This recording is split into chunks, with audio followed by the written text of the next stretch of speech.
자, 우리 한번 다시 한번 좌우에 계신 분들, 앞뒤에 계신 분들 인사하겠습니다. 메리 크리스마스! 성탄절에는 이 성탄 감사 인사 하루 종일 해도 참 좋을 것 같습니다. 보는 대로, 만나는 대로 사람들 다 메리 크리스마스 이 인사 언제 해보겠어요? 이 성탄절 외에는 우리가 이 메리 크리스마스 성탄 인사 할 시간이 잘 없잖아요. 그래서 오늘 우리가 예배 드리면서도 좀 몇 번씩 자주 그렇게 인사하고 있습니다. 우리가 성탄절을 준비하면서 12월 한 달 동안 누가복음의 말씀을 묵상하고 있습니다.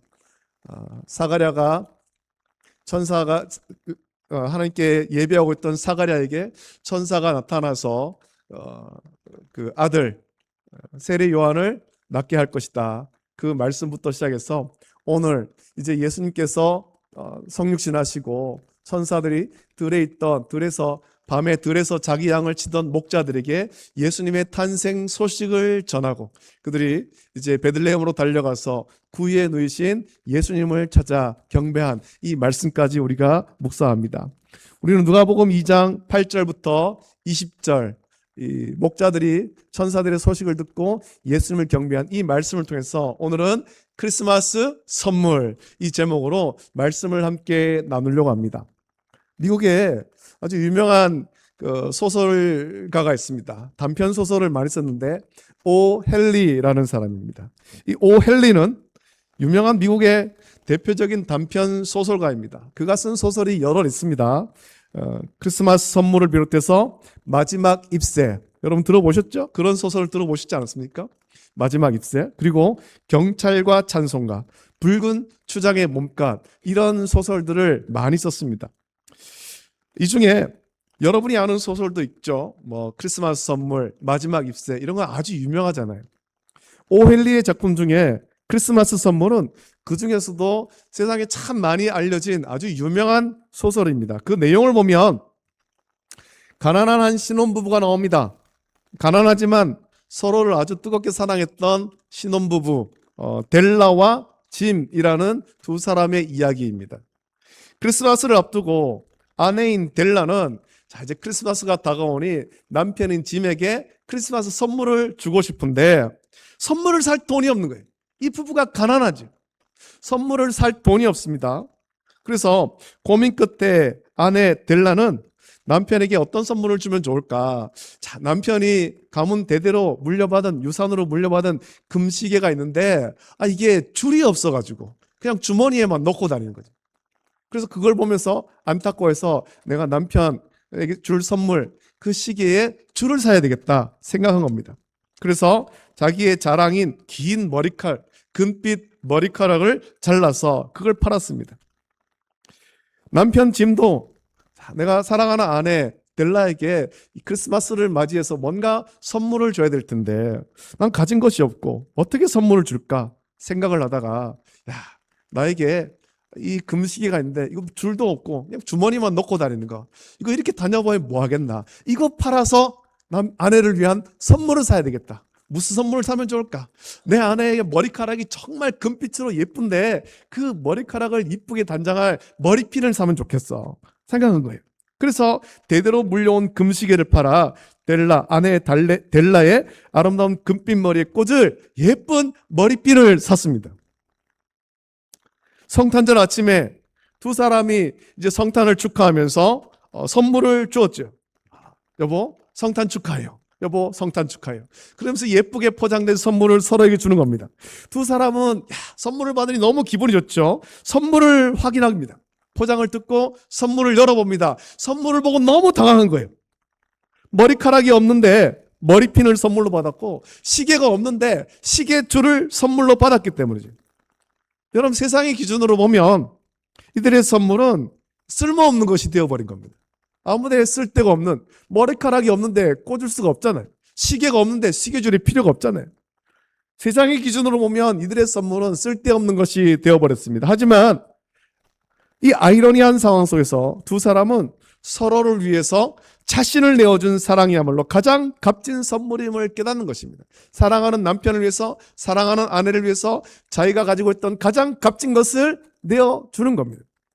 작가인 오 헨리는 이 이야기를 통해서 하나님이 우리를 사랑해서 자기 자신을 내어준 이 무엇과도 비교할 수 없는 가장 귀하고 값진 선물이 있는데, 그 선물이 성육신하신 예수님이다 라는 것을 알리기 위해서 이 크리스마스 선물, 이 소설을 썼습니다. 어제 성탄 전야제를 하면서 우리도 각자 준비한 선물을 나누었습니다. 아주 값진 것은 아니었겠지만 선물 받은 사람은 물론이고 주는 사람도 기쁨을 줍니다. 우리는 어제 각자가 준비한 그 작은 선물을 나누면서 그 기쁨을 나누었습니다. 선물 받을 때 너무 기쁘죠. 이 안에 무엇이 들었을까? 포장이 들어있는데 열어보고 실망할 수도 있겠지만 또 그것이 우리에게 기쁨을 주는 거예요. 그리고 오늘 우리는 인류 역사상 가장 위대하고 값진 선물을 기념하기 위해서 이 자리에 모였습니다. 하나님께서 우리에게 주신 선물, 곧 예수 그리스도를 우리가 기뻐하고 감사하는 겁니다. 예수님의 성육신을 기뻐하는 거죠. 이 선물은 단순한 어떤 기념품이 아니라 하나님께서 우리를 위해서 자기 자신을 내어주신 사랑의 결정체입니다. 삼위일체 하나님께서 독생하신 외아들을 우리를 위해서 내어주신 거예요. 오늘 본문을 통해서 우리에게 주신 최고의 선물인 예수님의 이 성육신의 의미를 우리가 깊이 묵상하고 은혜를 함께 나누길 원합니다.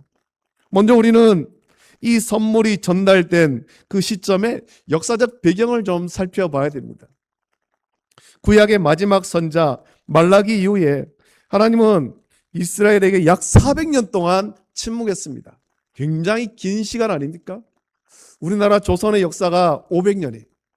거진 조선의 역사만큼 하나님께서 침묵하신 겁니다. 더 이상 선지자도 하나님의 계시도 나타나지 않던 영적 암흑기, 그 400년을 보냈습니다. 이스라엘 백성은 이제 로마의 식민지가 되어서 그 시대에 가장 강성했던 로마의 식민지가 되어 로마의 압제에 고통받으며 조상들에게 약속하셨던 메시아가 도대체 언제 오실지 간절히 기다리는 겁니다. 기다림에 지쳐 어쩌면 그 희망과 기대가 점점 약해지고 있었을 수도 있습니다. 구약의 많은 선지자를 통해서 하나님께서 메시아를 보내시겠다 약속하셨는데 도대체 이 약속은 언제 이루어지는가? 정말 메시아는 오시기는 오시는 것인가? 이 기대와 소망이 점점 흐려질 수 있는 거죠. 하나님께서 이스라엘 백성들을 잊으신 걸까요? 400년 동안 침묵하신 것은 그들을 이제는 잊어버리신 것입니까? 아니죠. 하나님은 언약을 기억하시는 신실하신 하나님입니다. 우리는 어떤 약속을 잊기도 합니다만 우리 하나님은 약속을 잊으시는 하나님이 아닙니다. 우리 하나님은 약속하신 것은 반드시 성취하시는 신실하신 하나님입니다. 할렐루야. 400년의 침묵은 방치가 아니라 하나님의 가장 완벽한 타이밍을 기다리는 준비의 시간입니다. 때가 되기를 기다리신 것입니다. 하나님의 때, 그리고 마침내 때가 참에 하나님은 성령의 약속대로 하나님의 독생자 예수 그리스도를 우리 가운데 보내주신 것입니다. 여러분, 성탄은 우연한 사건이 아닙니다. 창세기로부터 예언된 여자의 후손에 대한 약속이 성취된 사건이고 이사야가 예언한 그 임마누엘의 하나님이 우리 곁으로 오신 놀라운 사건입니다. 하나님은 우리를 죄와 사망에서 건져내시겠다라는 그 약속을 지키기 위해서 가장 소중한 아들을 선물로 우리 역사의 무대 위에 내어 놓으신 거예요. 이제 오늘 말씀을 좀 살펴보겠습니다. 본문 8절 보면 이 위대한 소식이 가장 먼저 전해진 곳은 화려한 왕궁이 아니라 캄캄한 밤의 들판이었죠. 그곳에는 목자들이 있었습니다. 당시 유대 사회는 대부분 목축하며 살았지만 그렇다고 목자를 귀하게 여기지도 않았습니다. 유대 사회에서 그때 목자들은 사회적으로 소외되고 또 천대받던 그런 계층이었습니다. 우리나라도 한번 생각해 보십시오. 옛날에는 우리가 다 농사하던 사람들 아닙니까? 우리는 농사를 주로 하던 그런 민족이었습니다. 그래서 옛날에는 논과 밭이 많은 사람, 그 사람이 부자였습니다. 하지만 시대가 변하고 도시와 공업화가 이루어지면서 이제 힘든 농사를 꺼리고 심지어 손에 흙을 묻히며 일하는 것을 업신여기는 그런 모습도 보이고 있는 거예요. 농번기에 여러분 시골에 가보십시오. 한참 일할 때 누가 일하고 있는가?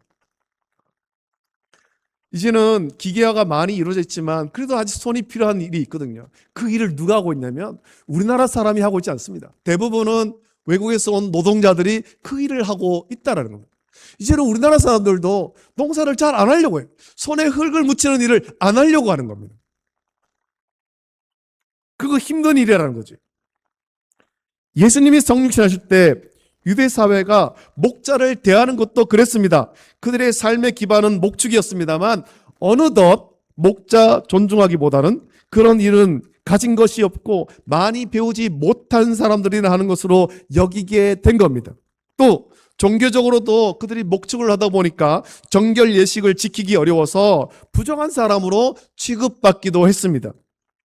하지만 오늘 본문을 보면 하나님은 인류 구원의 첫 소식을 당시 어떤 권력자나 종교 지도자들이 아닌 밤을 지새우면서 양떼를 지키던 가난한 목자들에게 전하셨습니다.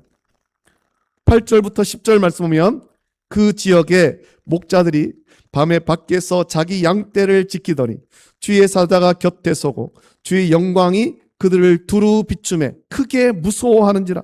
천사가 이르되 무서워하지 말라. 보라, 내가 온 백성에게 미칠 큰 기쁨에 좋은 소식을 너희에게 전하노라 라고 말씀합니다. 지금 놀라운 일이 벌어졌고 놀라운 소식이 선포되었습니다. 여러분 한번 상상해 보십시오. 400년의 침묵을 깨고 그 밤에 천사가 목자들에게 나타났고 주의 사자는 온 백성에게 미칠 큰 기쁨에 좋은 소식을 전한다라고 말하고 있는 겁니다. 지난 400년 동안 선지자도 없었고 하나님의 계시도 없었습니다. 천사의 임재도 없었다라는 거예요. 그런데 그 밤에 들에서 양을 치던 목자들에게 갑자기 천사가 나타났습니다. 얼마나 두렵겠습니까? 그러나 그 천사들이 전한 소식은 두려운 소식이 아니죠. 심판의 소식이 아니라 온 백성에게 미칠 큰 기쁨의 좋은 소식이라고 했습니다. 여러분 이 소식 특정 계층만을 위한 것이 아닙니다. 너만 전하는, 너에게만 전하는 거야. 이런 것이 아니에요. 온 백성에게 미칠 소식이었습니다. 하지만 그 시작이 목자들이었다라는 점은 하나님께서 주시는 선물이 세상의 자격이나 소유와 상관없이 소망이 없는 모든 사람에게 열려 있음을 상징하는 것입니다. 그래서 여러분 복음은 특정한 사람에게만 전해지는 것이 아닙니다. 온 백성, 모든 민족, 모든 사람에게 복음이 선포되어야 되는 것입니다. 하나님 주신 선물의 내용은 명확하죠. 11절에 이렇게 말합니다. 오늘 다윗의 동네에 너희를 위하여 구주가 나셨으니 곧 그리스도 주시니라. 할렐루야. 지금은 이제 새벽송을 도는 일이 거의 없어졌습니다만 여러분 우리 성도들 어릴 때 새벽송을 다 돌았잖아요. 그렇죠? 밤에 새벽에 성도들의 집집마다 돌아다니면서 성구를 암송하고 찬송 부르고 그렇게 했던 일들이겠군요. 그 새벽송 돌 때 가장 많이 선포했던 말씀이 이 말씀 아니에요? 오늘 다윗의 동네에 너희를 위하여 구주가 나셨으니 곧 그리스도 주시니라. 이 복음이에요. 복음. 여기에서 너희를 위하여라고 말씀합니다. 예수님은 자기의 영광을 위해서 오신 것이 아니라 저와 여러분 허물과 죄로 영원히 죽었던 우리를 살리기 위해서 이 땅 가운데 오신 거예요. 우리에게 영생 주시기 위해서 이 땅 가운데 오신 것입니다. 그것을 어떻게 할 수 있습니까? 천사들은 목자들에게 그 선물을 확인할 수 있는 표적을 알려줍니다. 12절 보면 너희가 가서 강보에 쌓여 구유에 누워있는 아기를 보리니 이것이 너희에게 표적이니라 라고 말씀합니다. 지금 이 복된 소식이 선포됐는데 무엇을 알 수 있습니까? 그 증거가 무엇입니까? 천사가 말해주잖아요. 너희가 가서 강보에 쌓여 구유에 누워있는 아기를 보리니 이것이 너에게 표적이니라. 지금 아기가 태어났다. 성육신하셨다라는 겁니다. 자, 그런데 예수님이 왜 구유에 누워 있습니까? 아기가 태어났습니다. 그 아기가 왜 구유에 누워 있습니까? 갓난아기가. 누가복음 2장 7절 말씀 보면 첫 아들을 낳아 강보에 서서 구유에 누웠으니 이는 여관에 있을 곳이 없음이러라 라고 말씀하고 있습니다. 나사렛에서 베들레헴으로 갈 때 우리가 어제 영상에도 봤습니다만 마리아는 이미 해산할 날이 찼다고 했습니다. 곧 해산할 상황입니다. 배가 불렀습니다. 그때 베들레헴에 있던 누구도 성육신하실 예수님을 위해서 방을 내어드리지 않았습니다. 그때 그들은 곧 해산할 임산부를 보면서 긍휼히 여기는 마음이 없었다라는 겁니다. 다들 긴 여행에 지쳤겠죠. 가이사 아구스토가 호적을 나라에서 다들 호적하러 먼 데서 왔기 때문에 긴 여행에 지쳤겠죠. 일찍 온 사람이 먼저 방을 잡고 거기서 쉬고 있겠죠. 나도 힘들다. 긴 여행에 지쳤다. 하지만 지금 해산할 여인이 있지 않습니까? 해산할 여인. 요즘에 지하철에 보면 여성과 임산부를 위한 자리가 있잖아요. 거기는 비워놔야 되거든요. 임산부가 앉을 수 있도록. 임산부가 앉을 수 있도록. 임산부를 긍휼히 여기는 마음으로. 서 있으면 얼마나 힘들겠어. 앉아서 가야지. 짧은 코스를 가더라도, 한 코스를 가더라도 앉아서 가도록 배려하는 겁니다. 긍휼히 여기는 마음으로 그렇게 합니다. 그런데 예수님이 탄생하실 때 그때는 사람들에게 이 긍휼의 마음이 없었다라는 겁니다. 나도 힘들어. 나도 피곤해. 저 여인이 불쌍하지만 나도 힘들어서 저 여인을 위해서 방을 내줄 수 없어. 그것이 그때 그들의 마음인 것입니다. 그것은 성육신하실 예수님을 영접하지 않은 거예요. 하나님의 사랑의 마음이 없고 긍휼의 마음이 없어서 예수님을 영접하지 않은 거죠. 그래서 요한복음 1장 9절부터 13절 보면 이때의 상황에 대해서 요한은 이렇게 말씀하고 있습니다. 참빛 곧 세상에 와서 각 사람에게 비추는 빛이 있었나니 그가 세상에 계셨으며 세상은 그로 말미암아 지은 바 되었으되 세상이 그를 알지 못하였고 자기 땅에 오매 자기 백성이 영접하지 아니하였으나 영접하는 자 곧 그 이름을 믿는 자들에게는 하나님의 자녀가 되는 권세를 주셨으니 이는 혈통으로나 육정으로나 사람의 뜻으로 나지 아니하고 오직 하나님께로부터 난 자들이니라 라고 말씀합니다. 결국 세상이 성육신하신 예수님을 영접하지 않았다라는 겁니다. 죄로 마음이 어두워서 성육신하신 예수님을 영접하지 않았어요. 우리를 죄에서 구원하기 위해 오셨지만 예수님을 영접하지 않았다라는 겁니다. 예수님이 마구간에서 탄생하시고 구유에 놓이신 것은 여관에 있을 곳이 없었기 때문이기도 하지만 그것은 결국 성육신하신 예수 그리스도를 영접하지 않았기 때문에 죄로 마음이 어두워서 마음이 강팍해서 성육신하신 예수님을 누구도 영접하지 않은 겁니다. 이것이 죄에 매여서 종로로 타던 저와 여러분의 모습이에요. 복음이 선포되었지만 복음을 영접하지 않은 겁니다. 하지만 예수님이 구유에 놓이신 것은 허물과 죄로 영원히 죽은 우리를 구원하려고 세상에 누구도 구원받지 못하는 사람이 없도록 낮아지심의 증거이기도 합니다. 아마 어제 저녁 어린 자녀를 둔 부모들은 몹시 바빴을 겁니다. 어린 자녀에게 줄 선물을 마련하고 또 예쁘게 포장해서 숨겨두었다가 오늘 아침에 어린 자녀가 잠에서 깨기 전에 성탄 트리 밑에나 아이가 잘 볼 수 있는 곳에 그 선물을 두어야 하기 때문에 그렇죠. 그리고는 산타클로스가 너를 위해서 선물을 준비했어. 아이들에게 그렇게 말하는 거예요. 이것을 위해서 며칠 전 혹은 한 달 전부터 아이에게 이렇게 말했을 거예요. 산타클로스 할아버지는 착한 아이에게만 선물을 준다라고 하면서 아이의 막 기대감을 높여주잖아요. 그것을 믿고 있는 어린 아이들은 성탄절 아침에 예쁘게 포장된 선물을 보면서 야, 산타클로스가 정말로 선물을 줬다. 아이들이 그렇게 기뻐합니다. 요즘 아이들은 산타클로스가 없다라는 것을 꽤 일찍 깨닫습니다. 꽤 일찍 알죠. 초등학교만 들어가도 그 아이들은 산타클로스가 없다라는 것을 압니다. 일찍 아는 아이들은 유치원 때 어린이집 다니면서 벌써 알아요. 엄마가 준비하고 있다. 아빠가 준비하고 있다. 산타클로스는 없다. 일찍 안단 말이죠. 하지만 성탄절 아침 자기를 위해 예쁘게 포장된 선물을 보며 자기를 사랑하는 부모님께 감사하는 겁니다. 그 선물을 준비한 그분에게 감사하죠. 본문을 보면 천사가 목자들에게 온 백성에게 미칠 큰 기쁨의 좋은 소식을 전한다라고 하면서 다윗의 동네에 가면 선물을 보게 될 것이다 라고 말했습니다. 우리는 여기서 하나님의 지혜를 발견하게 됩니다. 만왕의 왕이신 하나님의 아들이 오셨는데 그 증거가 화려한 왕관이나 황금 보좌가 아니라 구유에 누워 있다는 겁니다. 구유는 여러분 짐승의 먹이통이잖아요.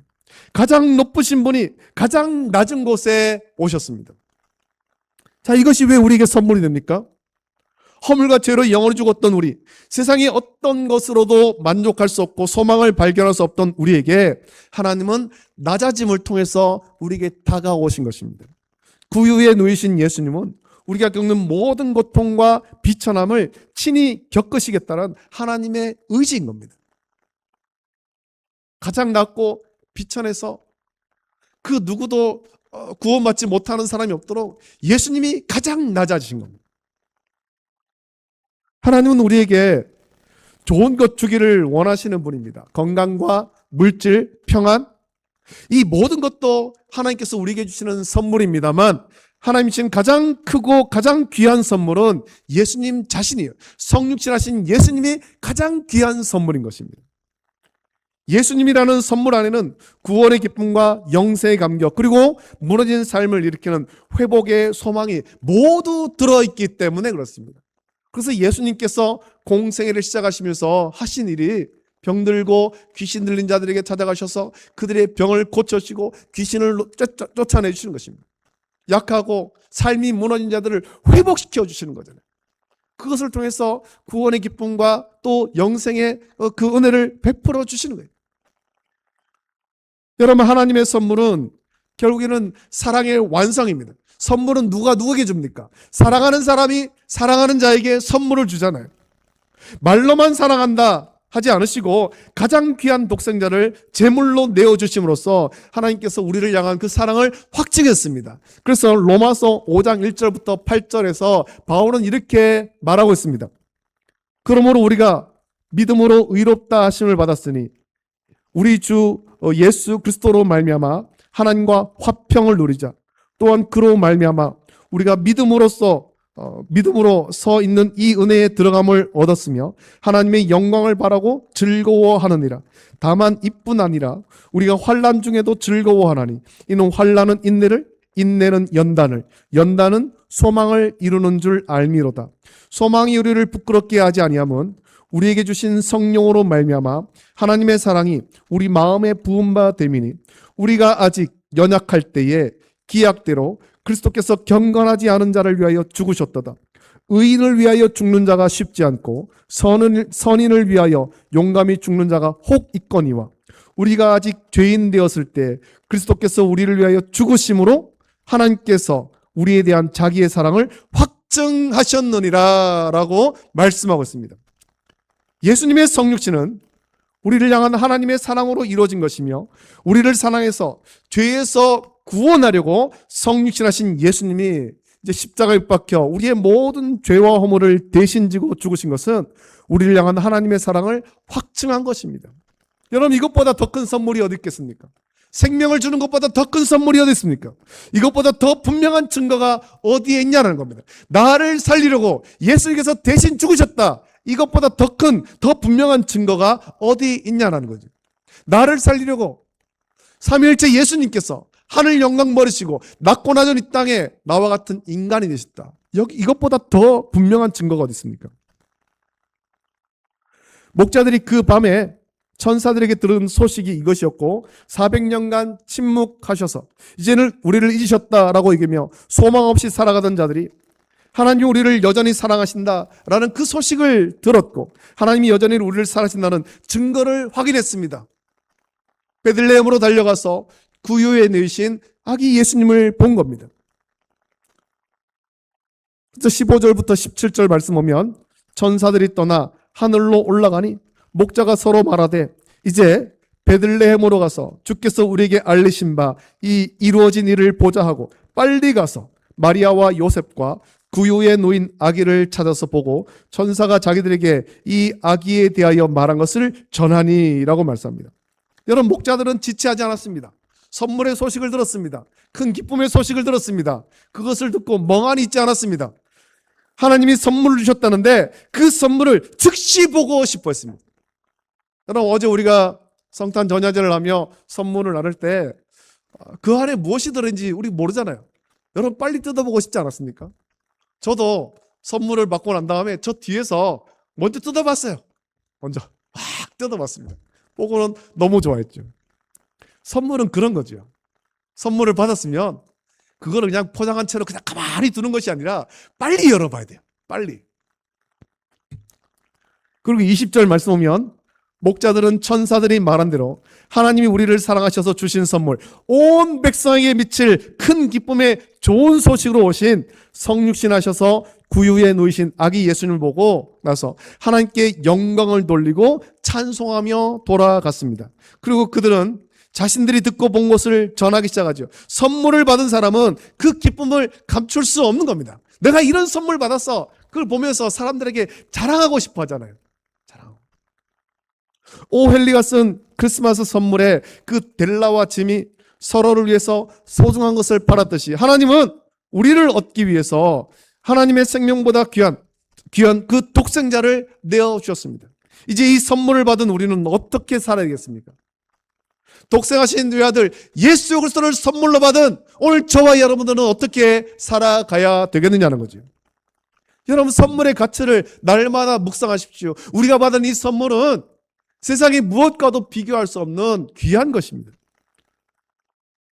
그 선물로 값주고 산 우리는 결코 세상에서 값싼 존재들이 아닙니다. 하나님의 아들과 맞바꿔진 고귀한 존재들이에요. 예수님께서 십자가를 박혀 죽으심으로 우리를 살리셨습니다. 예수님의 죽으심으로 우리를 바꾸신 거예요. 이 자존감을 회복하고 구원의 감격 속에 살아갈 수 있기를 예수님의 이름으로 축복합니다. 여러분 우리 그리스도인들은 누구입니까? 이 사랑의 선물을 받은 사람들입니다. 우리가 이 성탄의 아침에 해야 할 결단은 분명합니다. 우리는 감사하는 삶을 살아가야 됩니다. 모든 일에 감사해야 되죠. 나 같은 죄인을 위해서 하나님이 직접 선물이 되어 오셨음에 우리는 감사하면서 찬양해야 될 것입니다. 두 번째로 우리는 이 놀라운 선물을 받았습니다. 이 사랑을 받았습니다. 이것을 우리는 전해야 되는 것입니다. 세상은 여러 가지 여전히 화려한 포장지, 물질과 쾌락과 명예 속에서 진짜 선물을 찾지 못한 채 방황하고 있습니다. 여러분 이 성탄절은 우리를 죄에서 구원하기 위해서 오신 예수님에 대한 그 기쁨과 감격을 기념하는 날이에요. 이것이 정말 선물이에요.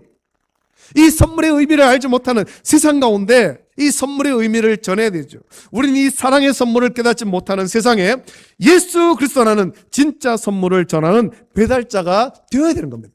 우리끼리만 기뻐하는 것 아닙니다. 우리끼리만 좋아하는 것 아닙니다. 오늘 성탄 예배드리고 우리가 예배를 마치고 나가서 돌아갈 때는 세상으로 갈 때는 사람들에게 이 성탄의 참된 의미를 전해야 됩니다. 여러분 이번 성탄절 우리 주변에 소외된 이웃, 낙심한 형제들에게 우리가 받은 예수님의 사랑을 전해야 할 것입니다. 그것이 구유에 누워 우리에게 오신 예수님의 뜻을 따르는 길이죠. 우리를 위해서 최고의 선물을 주신 하나님께 모든 영광을 돌리며 또 그 사랑의 선물을 세상 끝까지 전하는 복된 성도들이 되시기를 우리를 위해서 하늘 영광 버리고 낮고 낮은 이 땅에 성취하신 예수님의 이름으로 축복합니다. 이제 우리 함께 찬송가 125장 함께 찬송 부르고 같이 기도하겠습니다.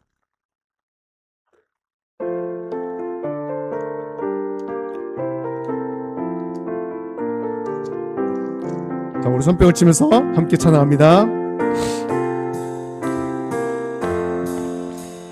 천사들의 노래가 하늘에서 들리니 상마들이 기뻐서 메아리 쳐울 영광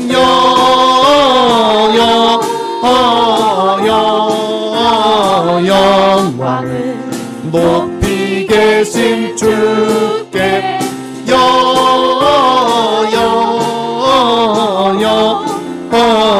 영광을 높이 계신 주님께 한밤중에 목자들 양떼들을 지킬 때 아름다운 노래가 청하게 들린다.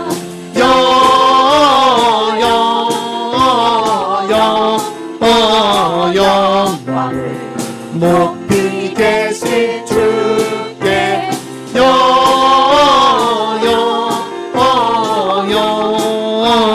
영광을 높이 계신 주님께 베들레헴 달려가 나 신나기 예수께 불어 경배하시다 탄생하신 아기께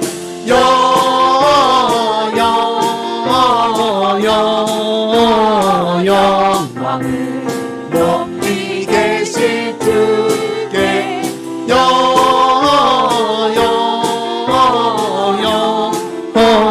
영광을 높이 계신 주님께 분유 안에 누이신 어린 아기 예수께 우리들도 다 함께 기쁜 찬송 부르자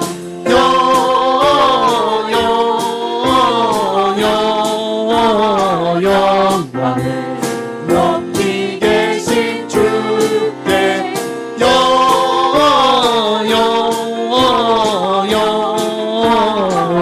영광을 높이 계신 주님께. 자, 우리 마지막으로 다시 한번 인사하겠습니다. 좌우에 계신 분들, 앞뒤에 계신 분들 손도 한번 잡아주면서 멀리 계신 분은 손을 흔들어 가지고 같이 크리스마스 인사하겠습니다.